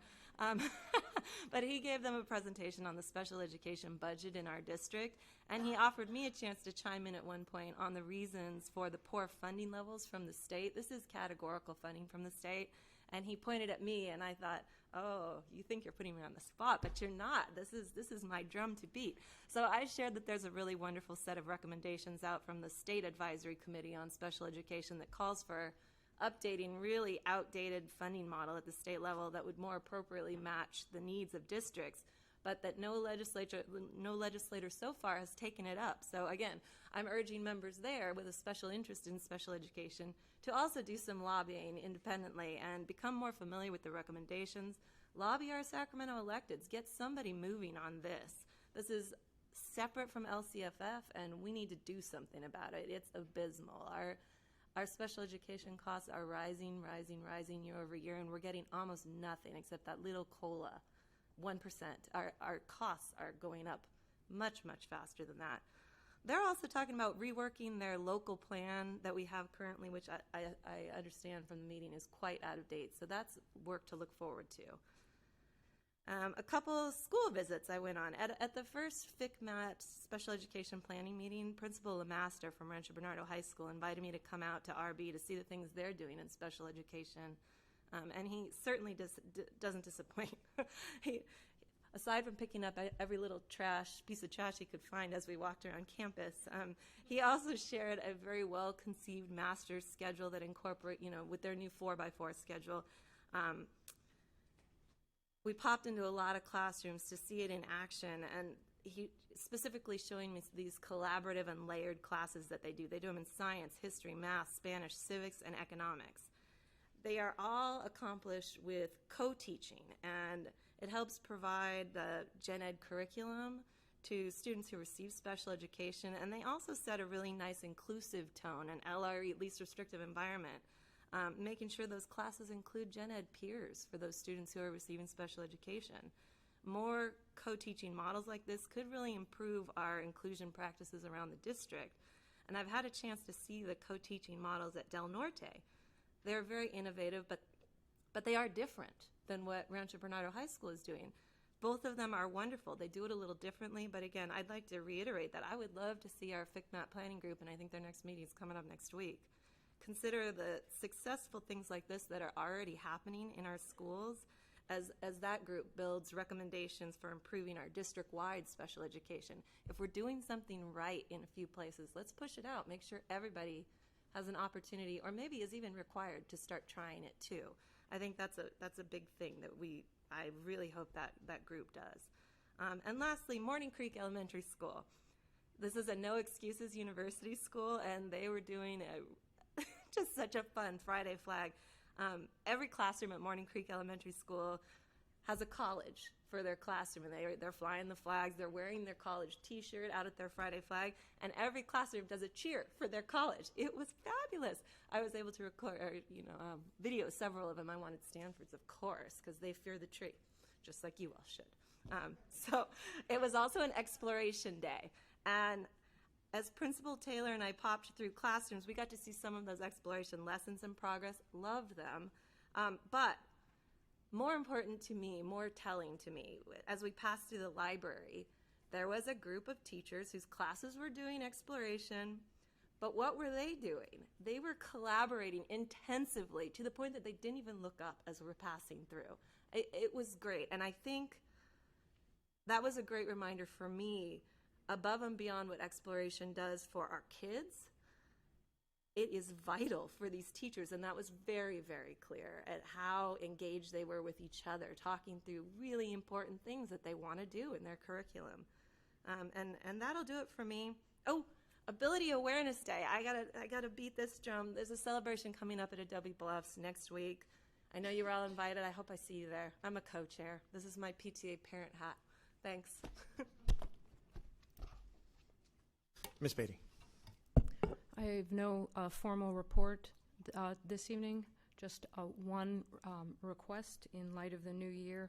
I request that board members self-impose the 3-minute time limit that we impose on our members of the public. I'll try. I can't imagine who you're talking about. Mr. Sellers. I have no formal report either, other than to second Ms. Beatty's request for a 3-minute limit on board reports. Wanted to say that I will do the best job I can as clerk, although it's not a job I wanted. I was called upon by a higher power to do it, so I will. And I don't know about fearing the tree. I understand the sequoia is their mascot, but you weren't there when they voted to actually have the robber baron be their actual mascot. But no, but that's an ongoing joke. but it actually happened. So, but anyway, so. Dr. Patel. Good evening, everyone. For those who have remained in the audience, as well as those who are still listening at home or maybe listening at a future date, and welcome to 2018. My report tonight will be brief, but not out of respect to Kimberly Beatty's request. It just happens to be brief. We had an extended family trip to India, and that caused a significant impact on my schedule. We were gone for nearly 15 days through the holiday break. And yes, we did have the kids out of school a little bit. They were sick.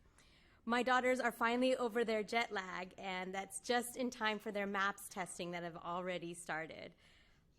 Before the break, as I looked through my calendar, before the break after last month's meeting, I was able to attend the PSEA holiday party. This is my first PSEA holiday party I was able to attend, and I value these types of casual opportunities to speak with our district employees because it's an incredible learning opportunity for me. Some of the employees felt very open and able to candidly express some concerns that are going on in the district and have been going on unaddressed for years, and I've compiled a list, and I'm starting to bring those up with the superintendent during my one-on-ones. Last week, I was able to attend our dad's-sponsored astronomy night at Park Village Elementary School, although unfortunately the actual stargazing was completely fogged out due to a random, exactly well-timed fog for exactly the duration of our event. But students and alums who came from the middle school and high school were able to learn about different telescopes that amateur astronomers brought to the campus, as well as watching an educational video on black holes. I certainly learned a lot about how black holes can eat other black holes. It was amazing. It was also an amazing community bonding event, which is one of the wonderful things that our PTAs and our parent groups do on campuses, is they make sure our students see that it's a strong community well beyond just the hours of the school day. And just to report, the Dads group will reschedule another astronomy night with hopes of clear skies. And then tonight we passed a resolution calling for full and fair funding of California's public schools. And I just want to draw attention to that because passing resolutions like this is an important part of the work that this board can do to fulfill its responsibility for education advocacy at the local and state levels. And I encourage those other parent groups involved, like the ones that Board Member O'Connor Ratcliffe mentioned, they also get involved. This is something we have to do as a community to make sure our students and our community, our staff, get the funding they need to provide the education that we all deserve for our kids. There are already many events on calendar for the rest of this month and early February, and I look forward to reporting back at next month's meeting. Thank you. Thank you, Dr. Patel. Let the record reflect that Trustee Beatty and Trustee Sellers are on the winning side of at least a 3-2 vote for 3-minute reports. Who said we can't agree on stuff, right? I don't have a lengthy formal report this evening. I did not enumerate the number of places I've been to since the last board meeting. I'll wrap it into next month's board meeting, other than to say that one of the things I'd like to do, I don't know, it's just kind of something I've done for a few years, is when there's a national holiday of any sort, it's fun to just Google the person that the day is set to honor and read an article or two, and actually take just a few minutes just to respect the person for whom the day was set aside. And I hope many of you did the same this past Monday in honor of Dr. Martin Luther King. Read some really heart-wrenching stories and some great things that he did this past Monday. So I'm very grateful for his contribution to the country. And with that concludes the board member reports. I'll turn it over to Dr. Phelps. Thank you. Happy New Year to everyone. We have some recognitions of note to present to the board this evening. If you look in your board packet, there is a full description in 11.2A and B, and I encourage you to read them. But in the interest of time, I'm only going to highlight one in particular. This year's 6 Poway Unified School teachers are National Board Certified Teachers. National Board Certification is a rigorous, advanced teaching credential that goes beyond state licensure. It is the most respected professional teaching certification available in K through 12 education. Just under 3% of the national teachers are nationally board certified. And I like to say congratulations to Kristen Kennedy at Mesa Verde Middle School, Susan Melnick at Deer Canyon Elementary, Marissa Ochoa at Los Penasquitos, Artemisa Pachua Green at Valley Elementary, Marissa Placencia Contreras at Valley Elementary, and Teresa Stogdill at Westwood Elementary. Congratulations. Also, our Studio 701 interns are back at work producing excellence in education videos for PUSD. This month's episode focuses on the unique partnership with our Qualcomm Think-A-Bit Lab. This year, several of our middle schools had the opportunity to visit the lab for a full day of hands-on STEAM learning and career-focused thinking. And here's the video.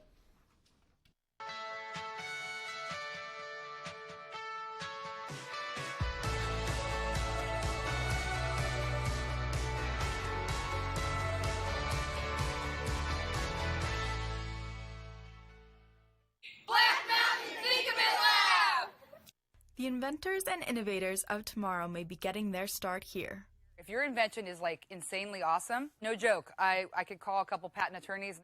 Middle school students in the Poway Unified School District learn to create without limits through a unique partnership with the Qualcomm Think-A-Bit Lab. As a technology industry leader, Qualcomm lends its resources to provide students with a hands-on approach in exploring potential career pathways. So the kids, when they come to this professional environment, they realize what's out there, and to have instructors like they're interacting with right now is eye-opening. We are getting the kids ready for the real world. Our kids are becoming extremely educated, and to come to a facility like this only allows the kids to see the future.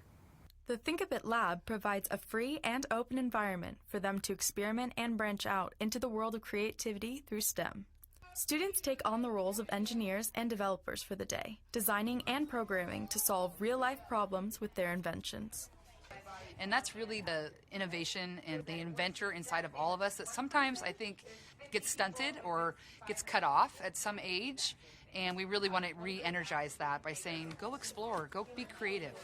We're in that part of our cycle where we're going to test our projects. You know, the big takeaway for us is that we're learning that industry and education aren't talking. And so if we can actually say, this is the careers of the future, and this is what's happening in schools, why don't we all actually work together? The Think a Bit Lab emphasizes college and career-ready skills such as collaboration and partnership as the students engage in meaningful work. It was a very open environment where we all got to share our ideas, and I liked how everyone was just talking to each other instead of just being focused on one task by yourself. It required a lot of teamwork, and I think that's a very important part. It's not just all about math and science, but it's being about creative too. Here I feel like you have a little bit more freedom. It's not just sitting at a desk in a chair just working all day. That it's more collaborative communication, which is what Qualcomm is all about and stuff. The ultimate goal of the day-long experience is to build students' interest and self-confidence in STEM-related fields, inspiring the next generation of world changers. For Poway Unified's Excellence in Education series, I'm Noelle Betts, Studio 701.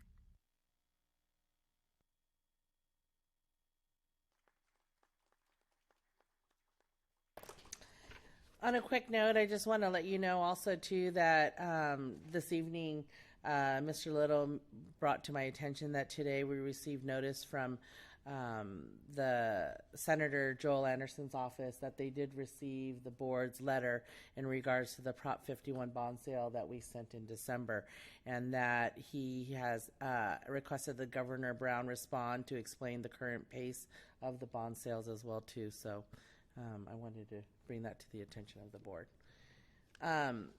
Last week, Dr. Robertson and her, so that's good news.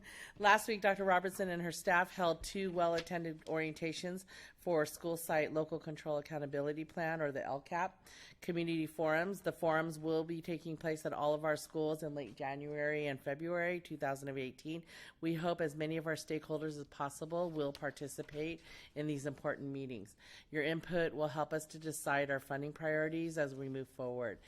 And there's still time to take the Speak Up survey on digital learning and educational technology. The deadline has been moved from January 19th to the 26th now.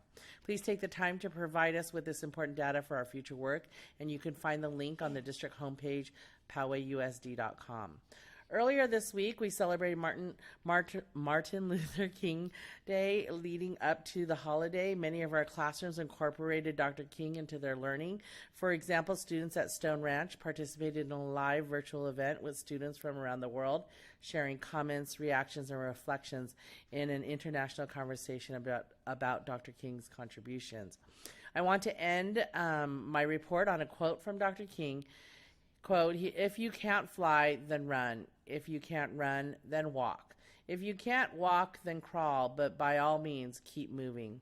So let's make 2018 a great year as we work together to keep our district moving forward to a better and brighter future for all.